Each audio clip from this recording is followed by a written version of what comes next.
आज है 19 जून 2025 दिन गुरुवार। वेलकम बैक सुप्रभात न्यूज छत्तीसगढ़। चलिए देखते हैं छत्तीसगढ़ की 25 फटाफट बड़ी खबरों को। इससे पहले न्यूज को आप कहां से देख रहे हैं कमेंट बॉक्स में हमें जरूर बताएं, साथ ही वीडियो को लाइक करें। छत्तीसगढ़ में 25% तक बढ़ सकती है जमीन की कीमतें, इस दिन से नई गाइडलाइन दरें लागू।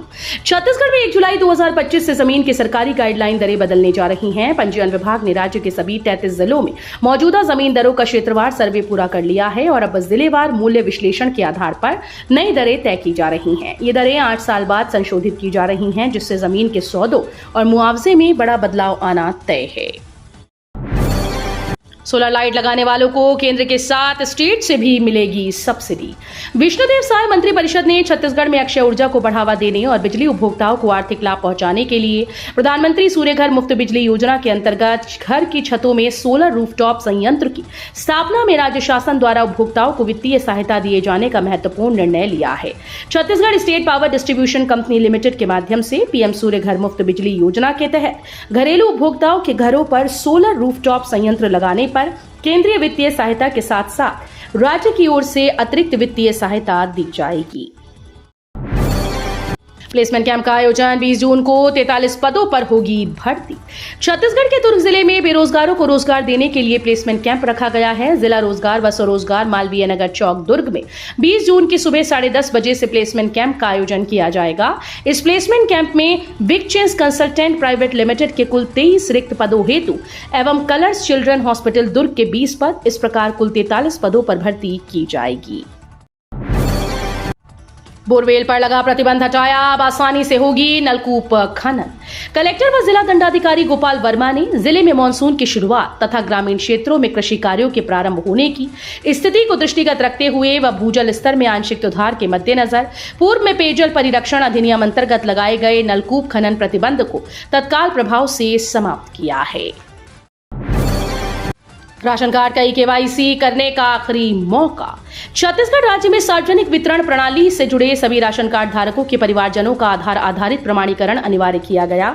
सभी हितग्राहियों को 30 जून 2025 तक ये प्रक्रिया पूर्ण कराने के निर्देश दिए गए ताकि उन्हें निरंतर खाद्यान्न वितरण का लाभ मिलता रहे। कलेक्टर गोपाल वर्मा ने इस संबंध में जानकारी देते हुए बताया कि जिला प्रशासन की प्राथमिकता है कि कबीरधाम जिले के सभी पात्र हितग्राहियों का आधार प्रमाणीकरण समय सीमा के भीतर पूर्ण हो ताकि कोई भी परिवार खाद्यान्न सुविधा से वंचित ना हो। छत्तीसगढ़ में शिक्षकों को बड़ी राहत, नौकरी से हटाए गए बीएड धारकों को दोबारा मिलेगा अवसर।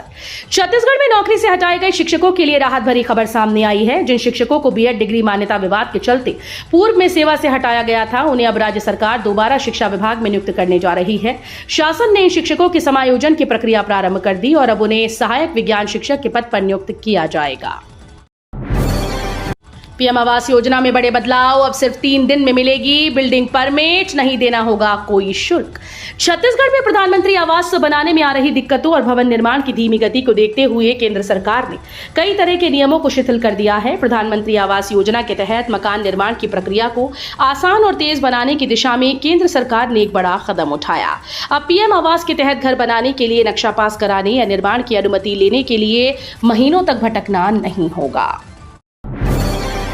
बस्तर में शुरू होगी गोचा महापर्व की तैयारी, 32 फीट ऊंचे रथ पर विराजेंगे श्री जगन्नाथ। बस्तर की आध्यात्मिक परंपरा और सांस्कृतिक विरासत का प्रतीक गोचा महापर्व एक बार फिर से श्रद्धा और उल्लास के साथ मनाने की तैयारी जोरों पर है। भगवान श्री जगन्नाथ, बहन सुभद्रा और भाई बलभद्र के विग्रहों को लेकर 27 जून को नगर भ्रमण निकाला जाएगा। इसके लिए 32 फीट ऊंचे नए रथ का निर्माण सिरहासार भवन में प्रारंभ हो चुका है। रायपुर में 386 पुलिसकर्मी इधर से उधर, एसएसपी ने जारी किया ट्रांसफर का आदेश। राजधानी रायपुर में पुलिस विभाग ने एक बड़ा प्रशासनिक कदम उठाते हुए 386 प्रधान आरक्षकों और आरक्षकों का तबादला कर दिया। बता दें कि 386 पुलिसकर्मियों के तबादला लिस्ट में और 96 प्रधान आरक्षक, 5 महिला प्रधान आरक्षक, 278 आरक्षक और 7 महिला आरक्षक शामिल हैं। वरिष्ठ पुलिस अधीक्षक डॉक्टर लाल उमेद सिंह के निर्देश पर जारी किए गए इस आदेश से शहर के कई थानों में लंबे समय से पदस्थ पुलिसकर्मियों को नए थानों में जिम्मेदारी दी गई है।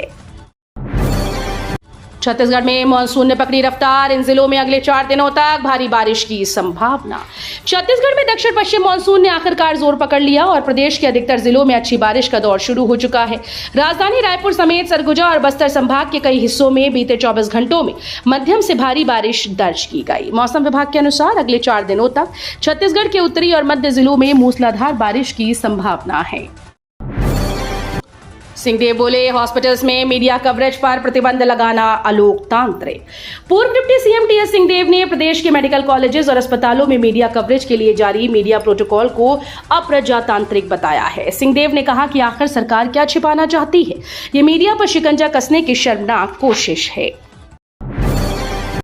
अब नई बिजली दरों का होगा निर्धारण, राज्य विद्युत नियामक आयोग के सदस्य नियुक्त। छत्तीसगढ़ शासन ऊर्जा विभाग ने राज्य विद्युत नियामक आयोग के 2 सदस्यों की नियुक्ति के संबंध में आदेश जारी कर दिया है। महाराष्ट्र मंडल के आजीवन सभासद विवेक गनोदवाले और Chhattisgarh state power transmission company के मुख्य अभियंता अजय कुमार सिंह को विद्युत नियामक आयोग का सदस्य नियुक्त किया गया। इंडिगो फ्लाइट का गेट हुआ लॉक, रायपुर एयरपोर्ट में मचा हड़कंप, 40 मिनट तक फंसे रहे पूर्व सीएम भूपेश बघेल। स्वामी विवेकानंद एयरपोर्ट रायपुर में उस वक्त हड़कंप मच गया जब दिल्ली से रायपुर पहुंचे इंडिगो फ्लाइट का गेट लॉक हो गया। करीब 40 मिनट तक गेट लॉक रहा, इससे यात्रियों में अफरा तफरी मच गई। जानकारी के मुताबिक इस फ्लाइट में पूर्व सीएम भूपेश बघेल, विधायक चातुरी नंद और रायपुर महापौर मीनल चौबे समेत 35 से ज्यादा लोग सवार थे। कोयला और राखड़ परिवहन करने वाले वाहनों पर कार्रवाई, रायपुर में सड़क पर धूल राख उड़ाने वाले 76 ट्रकों पर जुर्माना।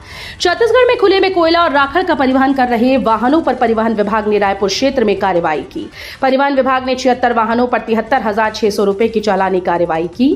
अभियान के तहत विभाग ने ड्राइवर्स को चेतावनी दी है कि भविष्य में तिरपाल के बिना परिवहन न करें ताकि सड़क सुरक्षा और पर्यावरण संतुलन बना रहे।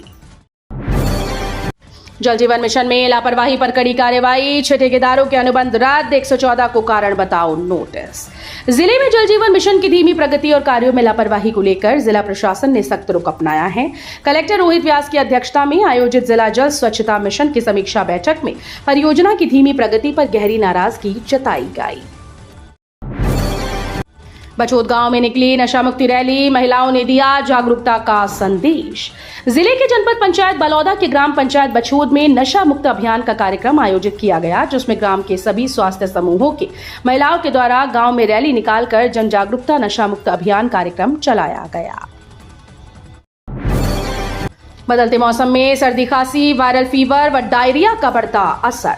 जून माह की शुरुआत में गर्मी के बाद चक्रवात के असर से हुई बारिश और छई बदली से अभी मौसम का मिजाज ठंडा होने लगा है। दूसरी ओर न्यूनतम तापमान और अधिकतम तापमान के बीच के बड़े अंतर ने लोगों के समक्ष कई तरह की स्वास्थ्य समस्याएं बढ़ा दी, जिससे बिलासपुर सिम्स अस्पताल की ओपीडी में मरीजों की भीड़ बढ़ती नजर आ रही है। राशन वितरण में डिजिटल व्यवस्था से परेशानी, कोंडागांव में नेटवर्क और ओटीपी की समस्या से ग्रामीण हलकान। कोंडागांव जिले में राशन वितरण की नई डिजिटल व्यवस्था ग्रामीणों के लिए चुनौती बन गई। विकासखंड कोंडागांव के उमरगांव, दाड़िया और केवटी सहित कई गांव के लोग राशन लेने में कठिनाई का सामना कर रहे हैं। राशन दुकानों पर लोग लंबी कतारों में खड़े रहते हैं। मोबाइल पर ओटीपी न आने या देर से आने की वजह से कई लोगों को बिना राशन के लौटना पड़ता है।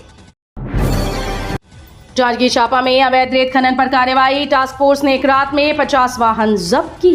जांजगीर चांपा में जिला प्रशासन और पुलिस की टास्क फोर्स टीम ने अवैध रेत खनन के खिलाफ कार्रवाई की। टीम ने एक रात में 50 से अधिक वाहनों को जब्त किया। चांपा क्षेत्र से खाईवा जब्त की गई। बिर्रा क्षेत्र से 16 ट्रैक्टर और 3 जेसीबी चैन माउंटेन को पकड़ा गया। तेंदुपत्ता संग्राहकों को चप्पल पहनाएगी सरकार। प्रदेश के आदिवासी, खासकर वो जो जंगलों में जाकर तेंदुपत्ता बीनते और तोड़ते हैं, उन्हें सरकार चप्पल पहनाएगी। इसके लिए बाकायदा चरण पादुका योजना की शुरुआत की जा रही है। 21 जून को ये स्कीम छत्तीसगढ़ के सीएम विष्णुदेव साय लॉन्च करेंगे। चप्पल बांटने वाली इस योजना के लिए राज्य सरकार ने 50 करोड़ के बजट का प्रावधान किया है।